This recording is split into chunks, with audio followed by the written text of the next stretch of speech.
Welcome to Salvage, a podcast for conversations with artists about the repurposed materials they use in their art practice. Today, I'm excited to interview Caledonia Curry, aka Swoon. Callie is a classically trained visual artist and printmaker who has spent the last 15 years exploring the relationship between people and their built environment. Her first interventions in the urban landscape took the form of wheat pasting portraits on the walls of cities around the world, a project that is still evolving. Alongside her place-based work, she has a studio practice of drawing, printmaking, architectural sculpture, and installations. Callie's work has been collected and shown internationally at galleries and museums, including the Los Angeles Museum of Contemporary Art, the Museum of Modern Art in New York, the Brooklyn Museum, the Institute for Contemporary Art Boston, and the Sao Paulo Museum of Art. I have to say I'm a little bit nervous, but I can't wait. This is going to be a fabulous conversation. Thank you so much, Callie, for joining me here. I've been dying to talk to you for ages. Awesome. Well, thanks for having me. Yeah.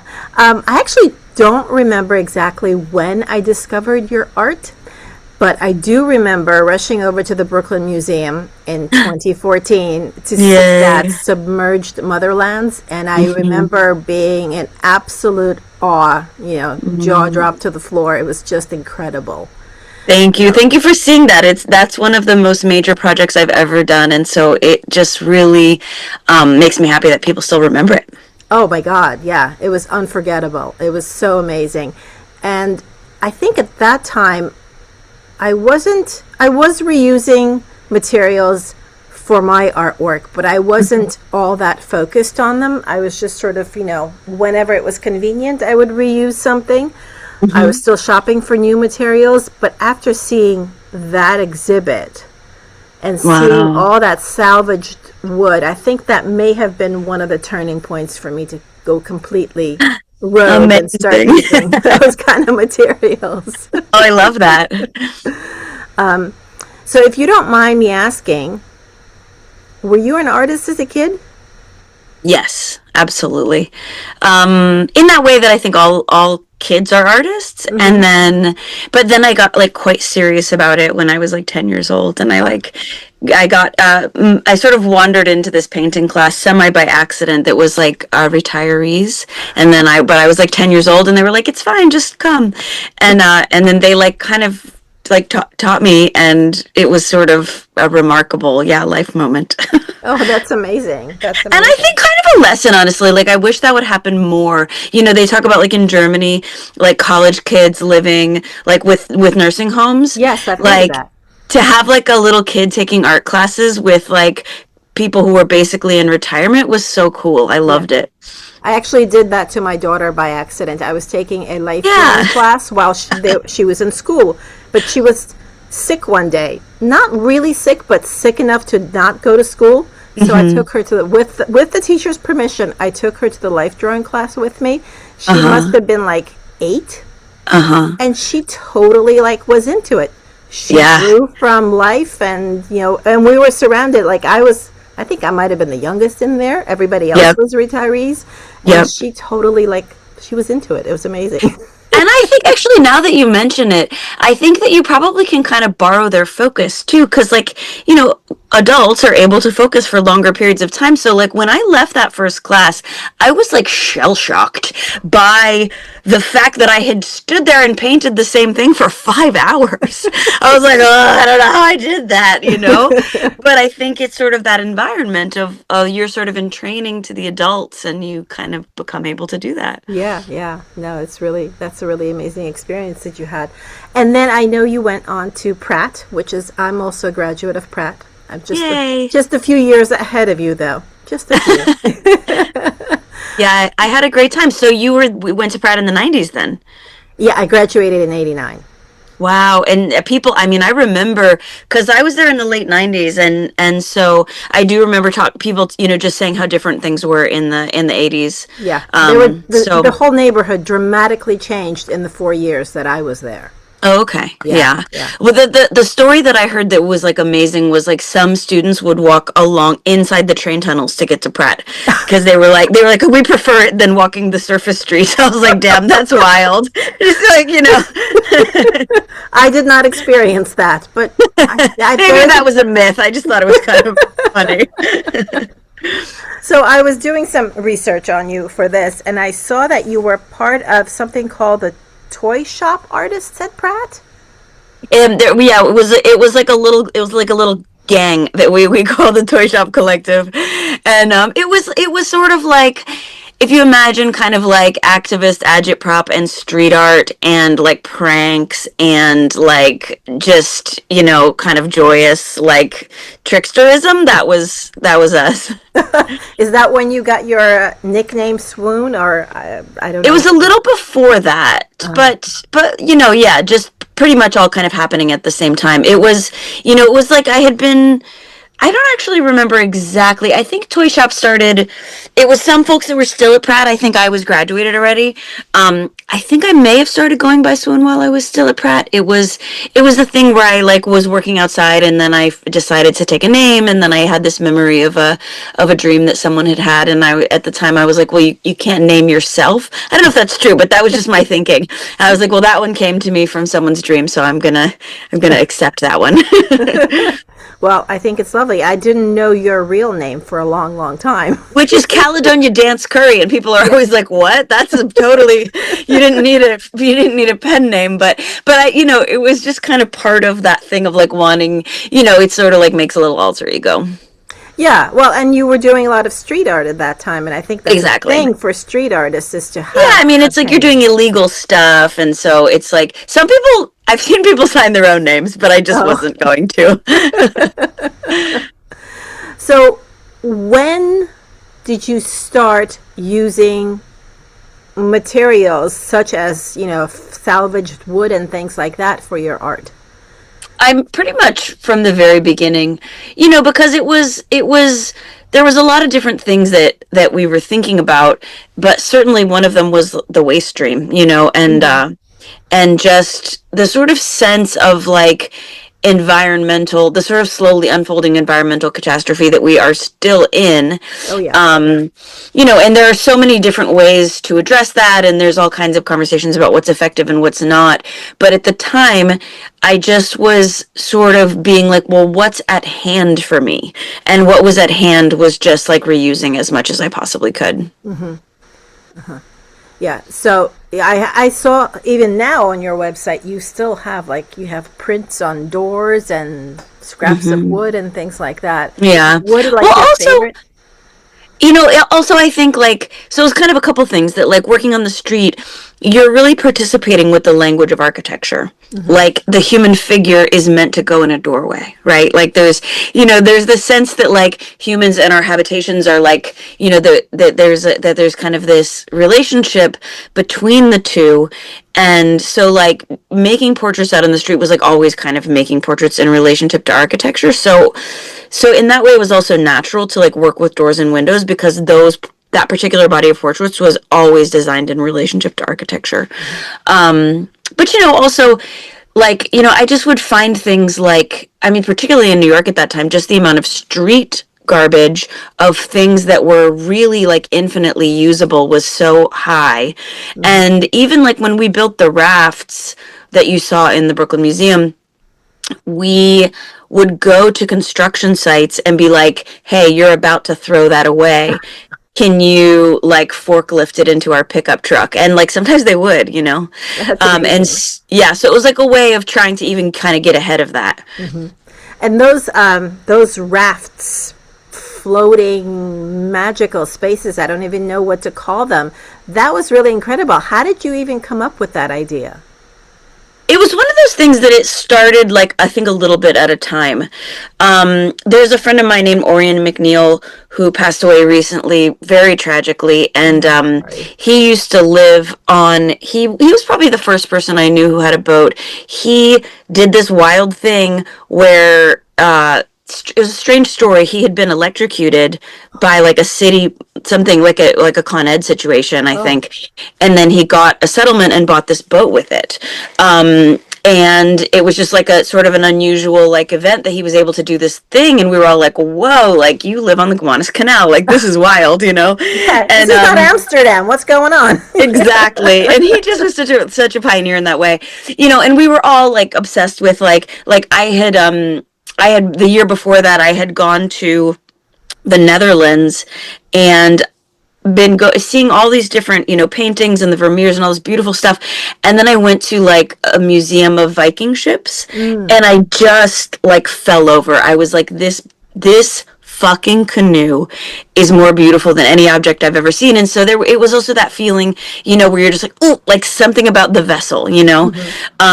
And then, you know, so it was like a bunch of different kind of things like coalescing. And also at the time I was thinking so much about how do we make art when we feel like outsiders, and how do we make art for the outsiders we felt like when we were kids growing up in our towns, like far from the centers that we live in now, but like that it was so important to sort of receive these little drops of knowledge, being like there's a lot of different ways to like create a world, you know. And so I feel like for me the rafts were like this kind of statement of like there really are a lot of different ways to create a world, and that some of those ways can travel, and some of those ways can like meet the 16-year-old kid that you used to be like living in the town, like sort of waiting for an answer to the question of like, why am I such a weirdo here? Well, I love they're very childlike. I mean, obviously, I see the adults on them, and I'll share links in the show notes to the videos of these. But there's something very childlike. If you, I don't know, I could see a bunch of 10-year-olds building something like that. I mean, they wouldn't be as aesthetically beautiful and have all the details, but there really is something very childlike to them. Absolutely. I mean, I think sometimes, like, I'm working on some film projects right now. Particularly this one fairy tale called Sibilant Sisters is the one that I often think of this way, where people are like, is this for kids or is this for adults? And I'm like, inner child? I don't know. Like, it's not quite, it's sort of in between, you know? And I do really feel like that space is, I mean, it's kind of just like, it's such a radical, wild realm, like the realm of the inner child, right? Yeah. That it's like we still have the sort of wildness and the unresolved fears and torments of childhood, but like now we can get a job and buy power tools, right? So like, like what happens when those two forces collide? Right. Oh, that's fun. Well, even if you think back to childhood fairy tales, if you think of Grimm's fairy tales, oh my goodness, are they really for kids? Yeah. You know? Yeah, and are they like, yeah, are they to sort of like resolve conflict in the psyche, or are they to scare the shit out of the kids so that they don't go into the forest? Maybe both? I think both, yeah. But so it's one thing to think about building these things, but it's another to actually construct them to be able to float down the Mississippi or the Hudson, like, or, you know, the Adriatic Sea. Did you work with someone who knows shipbuilding? Yes. Well, shipbuilding might be a strong word, but so the story goes. Have you ever heard of somebody called the Floating Neutrinos? A group called the Floating Neutrinos. I have, yeah. Yes. So Papa Neutrino and the Floating Neutrinos docked here in New York City for I think a few years actually. Oh wow. And they did an Atlantic crossing, like the wildest thing you've ever heard in your life. Like, it's my personal opinion that they survived by coincidence and miracle. Like, it's not, we did not do an Atlantic crossing, by the way. When it came time for us to go to Venice, we broke them apart and put them in a shipping container. Okay. But the people who were so intrepid as to do an Atlantic crossing on their own rafts are the people that essentially taught us how to build those rafts. Oh, wow. And then it also came from friends, just groups of friends who have built all kinds of stuff over their lifetimes. Had started punk circuses, had helped found Burning Man back in the whenever the hell that started, million years ago. People who kind of were there at the inception of a lot of really radical things that involved like rather death-defying architectures. Sort of became part of figuring out how to make that happen. That's one of those things that in a million years I couldn't have done it by myself, or even without those specific people. Yeah. Yeah, it certainly seems that way. You had a very large and dedicated team to help put that together. Yeah, I mean, it was, we became, it was like, a place to live for the summers. It was, became this kind of real, I don't know how to describe it, but it was just like a bit of your own world that could kind of like go adrift. And it sounds magical. I wish I could it have was been incredibly magical and incredibly dangerous. Yes. And tiring and taxing, but just unbelievably magical. Like I was kind of in withdrawal, I would say, for like a good 10 years. Like I would just be doing anything and I would just be like, why am I not on the rafts? I would just be like sitting on a bus or like sitting here and just being like, why? It's hard. Like once you've lived that way, it's hard to come back. Yeah. Would you say that you creating those magical vessels, ships, was that like a start of you building magical spaces, period? I mean, I'm thinking about your music box village in New Orleans, and even your, the buildings that you created in Haiti. They're all, there's something magical about all of them. Yes, absolutely. Absolutely. I mean, my first thing that I built was the Deitch Project's installation in 2005. And then the very next project was the rafts. Oh, okay.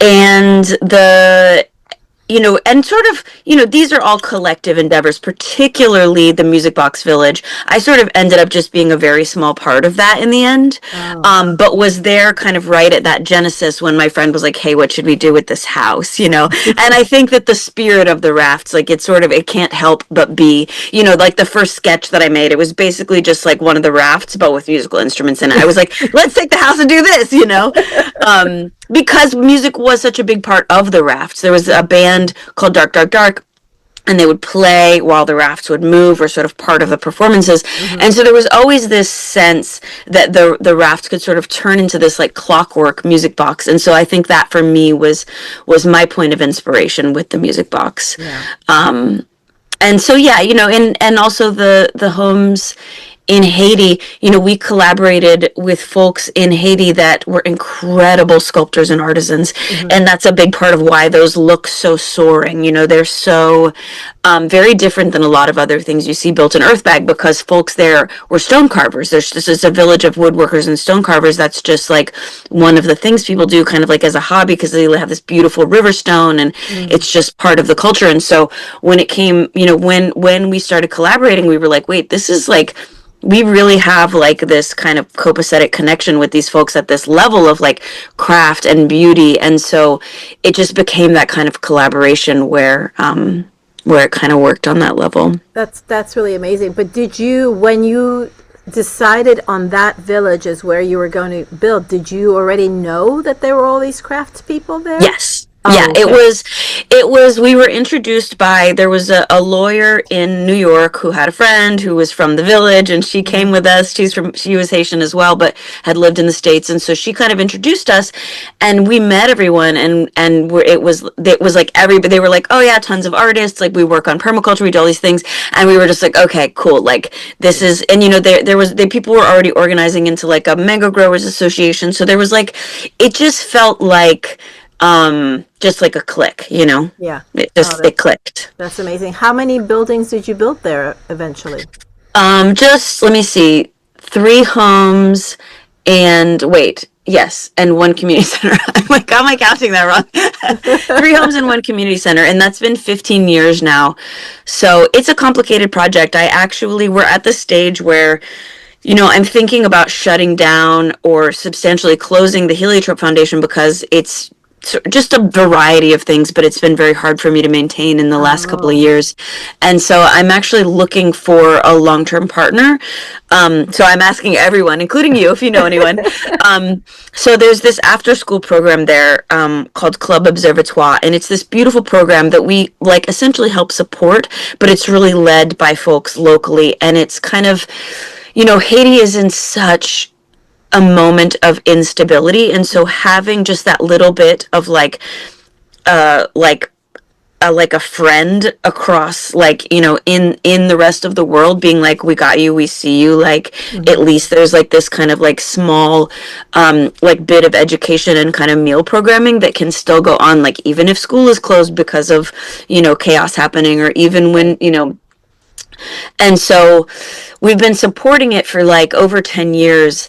And now I'm looking for somebody who wants to be connected with a school program and to support a school program. So it's, it's not a huge lift. And so I do think it's possible, but it's definitely a lot to ask. So yeah, I'm spreading the word as much as I can. definitely. And the Heliotrope Foundation is something that you started, and that was Mm-hmm. that only for this project in Haiti, or was it for something No, else it as was well? because there were a few projects that I was working on, and I sort of realized that there was this common theme of like, how do artists address crisis? hmm And sort of finding it was like, okay, whether we're talking about an earthquake, or we're talking about an economic disaster, or even if we're talking about, mass incarceration and how we address like addiction and healing of trauma, like that when artists like sort of step to trying to grapple with these problems, we're often thinking about things in like a slightly different way than, somebody who is like deeply embedded within the problem. Yeah. And that sometimes that kind of unique perspective can actually like be an infusion of something necessary. hmm At the very least, something helpful, a new perspective, just a little joy and energy, and so realizing that, and that I had a few different projects that I was working on, and that I had essentially gotten in over my head, and that I needed for there to be some infrastructure. I was like, this is bigger than me. And so I co-founded, with a couple people, this organization, and then ended up bringing I worked on a project in Braddock that I ended up bringing to a close. It's now a project called the Sanctuary. I ended up repairing the buildings as much as I could, and then handing them off to hmm somebody who is now working on them to become really active community spaces. That looked like an amazing space as well. And Yeah. my goodness, making tiles for the entire roof. Did you ever finish making all those tiles? No, we did not. What we ended up doing was focusing on like teaching and doing job readiness Mm, training for kids aging out of the youth program with the tiles. and and we never ended up tiling the roof. It was one of those things where that was too heavy of a lift, and mm, we were like, either we can stick with this goal of tiling the roof, or we can realize that our real priority here is people. And so yeah. we prioritized people in that instance. And then we ended up we ended up fixing the roof in a more standard way so that this hmm woman could take over the space. But like you're talking about reuse, the group that I was working with at the time were called Transformasium, and they were learning all about deconstruction as opposed to demolition. Are you aware of this Yes. process?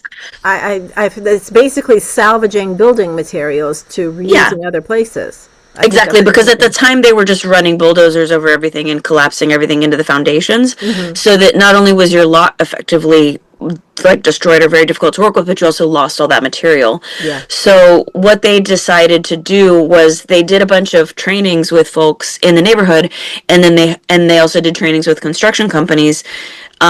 And then they hired a construction company, or we hired a construction company that knew how to do the deconstruction versus the demolition. It's slower. We brought, folks from the raft came and joined and helped. It was like a whole thing, because you're taking apart the building brick by brick. You're Yeah. Yeah. reusing the timbers, the beams. It's a whole process. Denailing millions of boards. It's a lot of manpower, Yeah. but it's, it's again, it's that sort of question of like, do we do this slowly and like gain access to those materials and not destroy our site, or do we just do the fastest way, like the consequences be damned? Yeah.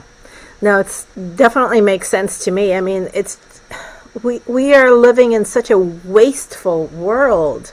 There's so much, just raise it down and build something new, and Yep. it's heartbreaking. It's heartbreaking. Yeah.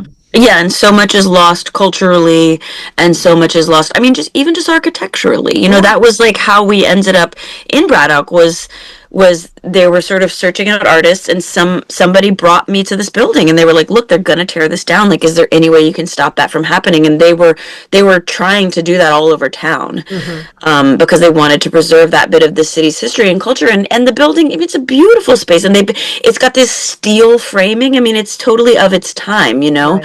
that like from the steel boom, like it's right down the street from the steel plant, and so it's got this insane, like beautiful, like kind of old school structure, but like built in these like incredible I-beams. And so, you know, it was just one of those things that's like, this is worth saving. Yeah, no, absolutely. I back when had a career in the film industry, and we shot a movie in Pennsylvania, right in that area where there's a lot of the steel mills are just abandoned, and there are these Oh yeah. amazing, huge ghost structures that have, to me, are very exciting to see. Even if they're covered in rust, they're just so beautiful in their destruction. And Yeah. I'm assuming that a lot, this was quite a while ago, more than 20 years ago at this point. So I'm You're assuming probably that, talking about the Kerry furnace, which is actually still there. oh, well, that's good. I Yeah. hope they're doing something with it. I think that they are. We made a few visits there, and of course we used to break in and sneak around, but we also made some official visits, and there were projects going, which I haven't caught up with, but I'm pretty sure it's still there. Yeah. Oh, good, good. Because, yeah, it seems, I understand that it's a lot of work to make a structure like that into usable space of any kind. But Yeah. it's totally worth it. Totally. I mean, it's all about your values, right? It's like, okay, we don't, people are out of a job, and yet we have this really labor intensive thing that we just don't value enough to put the money toward. I remember when I was a kid, my town had the second largest wooden structure in America, and they tore it down. Oh, It was really sad. It was this beautiful kind of magical space. You know, wood I think is maybe especially hard because of the rotting. But Yeah. again, it was ultimately just a question of values. Like if you want to save something like that, you can. yeah. But there just isn't the will. Please pardon this short little break. I just want to pop in here and tell you that this episode has been brought to you by Repurposer Collective. Our doors are currently open, and we would love for you to join us. If you are an artist who uses materials that others might consider trash, this collective is the place for you.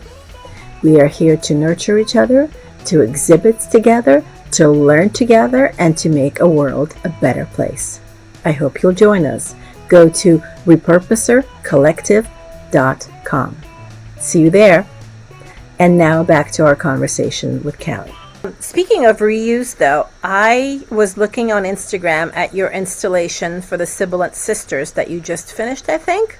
Yeah. Did you reuse the parts of the tree from the Brooklyn Museum?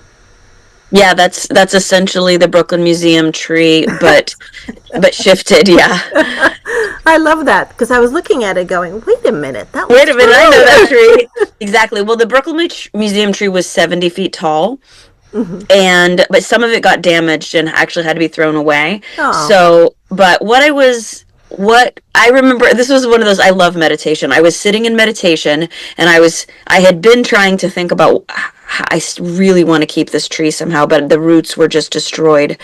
And all of a sudden I just saw it. I saw the branches dropped down and became the roots, and the top just disappeared into the ceiling. Because the other thing is that the Brooklyn Museum is 70 feet tall. Yeah. Like, I never got another invitation to exhibit the tree in a 70-foot tall space again. Right. It didn't happen. 20-foot spaces, yeah. So essentially the question was, how does the tree adapt? And so that was the answer. And the other thing, the Sibilant Sisters, so not all of the materials on that are reused, but a lot of them are reused from my stepdad's junk shed. So, I think also, when we think about why, are we into like reusing things, I think for me another part of the reason is my stepdad. So he was a house painter, and he was the kind of guy that just saw value in everything. I mean, a hoarder. He was basically a hoarder, but like a cool hoarder. And he would just continue to tinker and build and find this and that, and he ended up building out 110 feet of junk shed filled with tools and every kind of material you could imagine. And when he passed away, there was like a lot of question about what to do with it. And so I did a lot of building with it because I was like, wait, I know what to do with these things. And it was, I felt like, when each of my parents passed away, I made some art around their passing. With my mom and my dad, it was portraits. And I did also make a portrait of my stepdad, but my real art that was like sort of mourning and mourning his passing and celebrating his life was the use of those tools. It was like this way of being like, I see you, I appreciate you, I love this thing that you saved, and like now it's going to continue to become something. Right. Oh, that's wonderful. Wow. You probably have a huge storage unit somewhere for all these things. I'm just having like a moment where I just realized that my poor friend, the artists Fail, the street artists? No. They have a barn upstate, and they're like, are just the sweetest. Like, they're like my big brothers. They always have been just really supportive, like our whole, we kind of came up together. Anyway, they let me leave a bunch of my stuff in their barn, and now I'm like, why did I do that? They probably, I need to get it back. Like, I'm feeling guilty, essentially. That just hit me this morning. But I actually had the most amazing thing happen to me this year. Like, I'm almost like, it's like that kind of thing where you're like, can I even talk about this? Like, is it real? But I've been doing a lot of creative transition, and I got to a place where I was a little stuck on a studio. Actually, I was having trouble like finding a space that I could work on my new stuff, like considering whatever. I'm doing a lot of experimental things that don't make a lot of money right now. So I was like, what do I do? How do I do this? How do we still keep working as artists when we're in such an experimental phase that's like not making sense to the rest of the world yet? So, and like, for me, that's like the true creativity is you have to keep going down those paths. Like, you can't just, and so I put out a call, like, does anyone I'm in a pickle. Can anyone help? And I like, just the kismet of the universe, I like lucked into this moment where the studio program needed like an artist who was a little further along in their career to sort of be like almost like a low-key mentor, but like, in an unofficial kind of capacity, but just sort of being there when people need you, and, sort of just being present in that way on this floor that was residency. And so I am stationed there, but in addition, I have a film, theater, storytelling, whole kind of experimental world that I'm working on a big chunk of this floor on the World Trade Center. And it's that's unbelievable. What that is. Okay, that's what I saw. It's like one of those things where it's the first time in my New York life that I've ever had an amount of space that's like my crazy hoarder, spread out, build shit mind, like finally makes sense here. Wow. So did you bring all your stuff in there? Yes. And how long are they having you there for? Hopefully long enough. You'll be seen. But I mean, hopefully long enough to realize this project. Oh, that's amazing. That's amazing. So you are basically making stop motion animation these days? All of the above. Yeah, it's going to be stop motion animation, puppetry, live action. It's going to be a mix of techniques. Yeah. I'm sort of creating narrative worlds that have multiple points of entry. So they can be installations. I just did this Oracle deck for the Sibilant Sisters fairy tale. Yes. And I also ultimately hope to create a film. So it's like I'm working on a few different of them. So I'm finally starting to understand kind of what my body of work is at this moment. And it's essentially these narrative worlds. So the two that I'm working on right now, one is called Sibilant Sisters and one is called Queen Hattie and the Heartstone. And they're kind of classical fairy tales in certain senses. And it's a cohesive narrative with a beginning to end. But then there are kind of multiple ways that you can sort of get to know that narrative world. Oh, wow. Okay, I can't wait Does that to make see it. sense? I don't know if that actually Well, is making sense. So like the installation in Wyoming is Sibilant Sisters. So you come, you see the sculptures, you see the puppets, you see the drawings, and if you want to, you can be like, who are all these people? What's happening here? And then you can listen to the story, you can get an oracle deck, you gotcha. can, look for the upcoming book. So there's like a few different ways that you can, with the oracle deck, you can pull out the cards, you can read about the different characters, sort of imbibe their story that way. So it's like, it's essentially a classical narrative, but it's being presented in some unclassical ways. Okay. Well, I'm really looking forward to receiving my oracle deck. Oh, yeah, did you get one? I haven't gotten it yet. Oh, okay.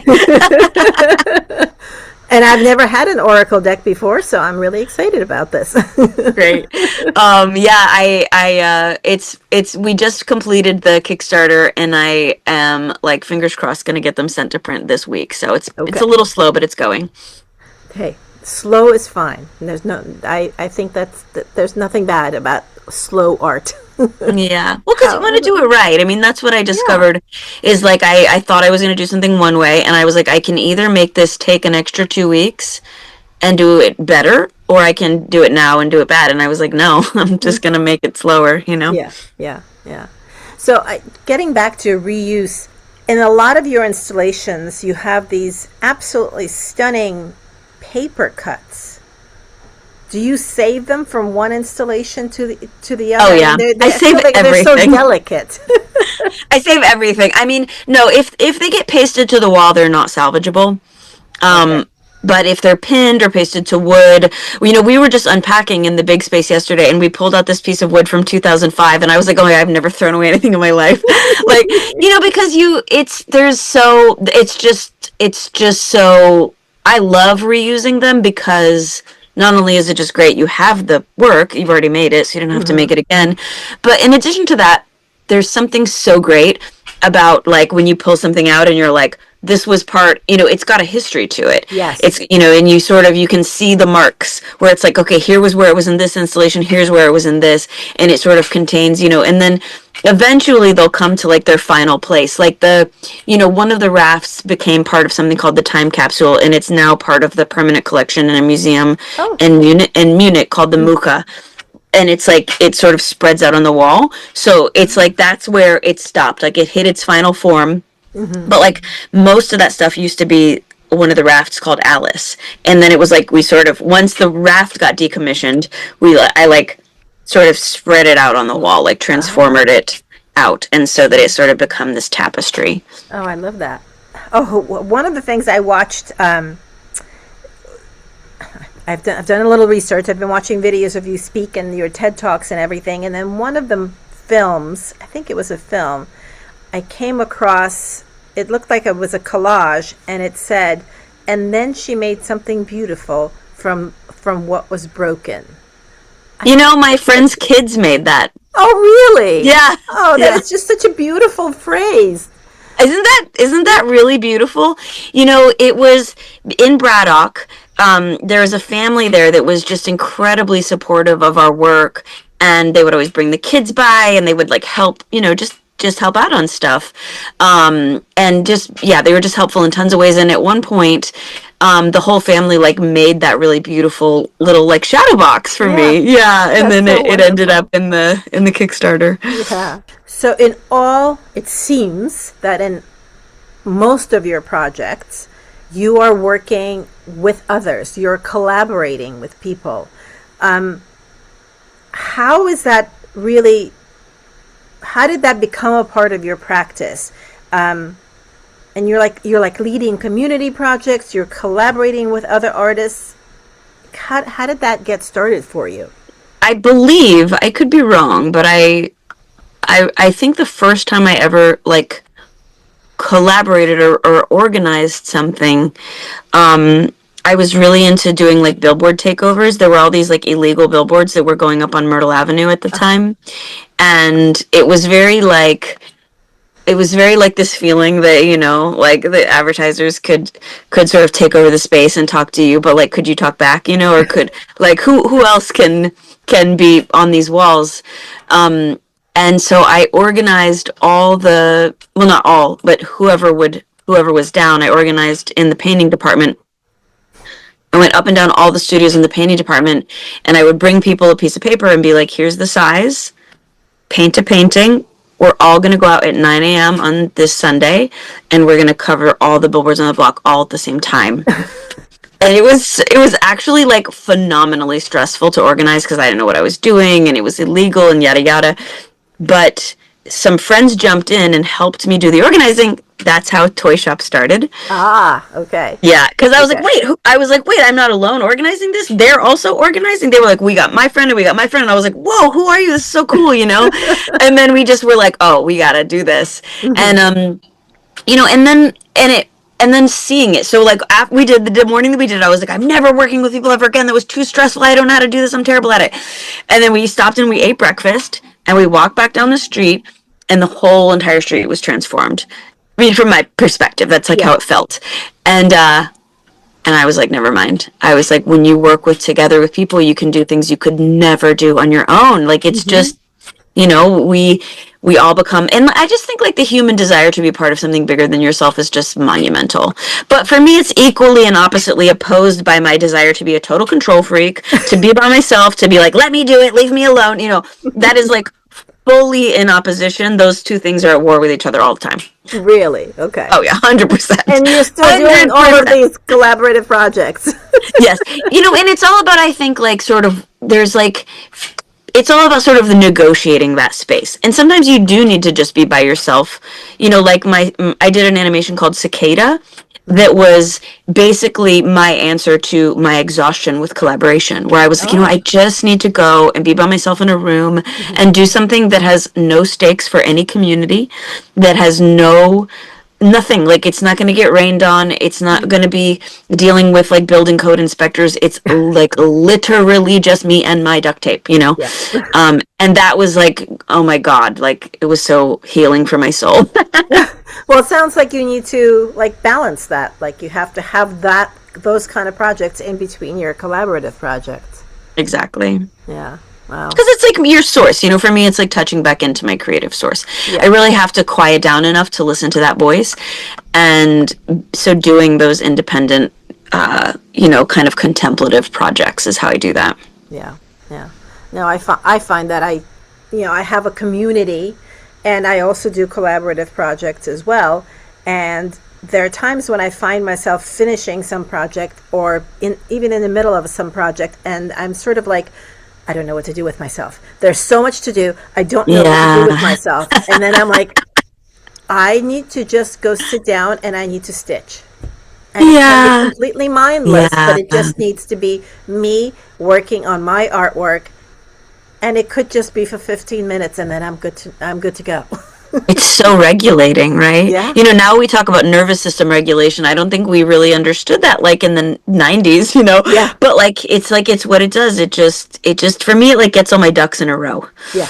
All my, you know, it's like, hey, everybody. Wow. I think this was 3-4 years ago. I think you were fundraising for something, and you made a print of Thalassa. And I had to have one, so I got it.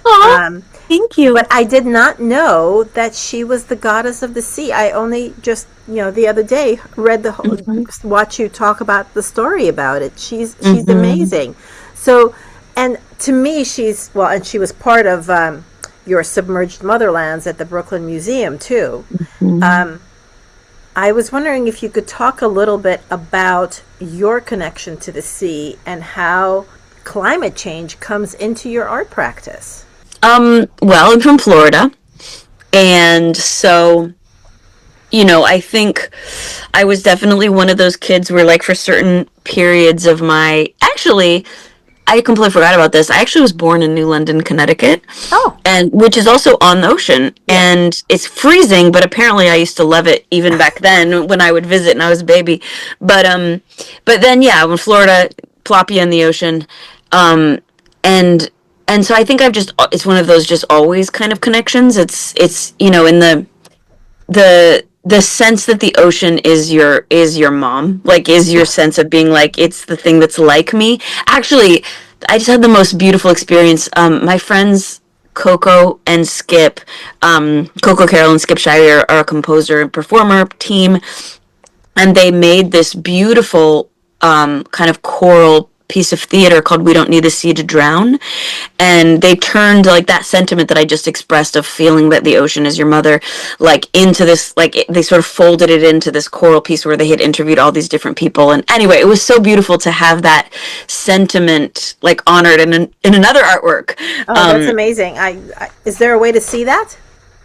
I think that actually they may have filmed it. Yeah, they may be recording it. Oh, yeah, you can look up Skip Shirey and Coco Carroll. They're amazing. But so it's always been, just an instinctive part of my work, from working on things like the rafts to working on pieces like Thalassa, or just right now, the like surfing is just part of my like mental health practice in the summers. Oh, okay.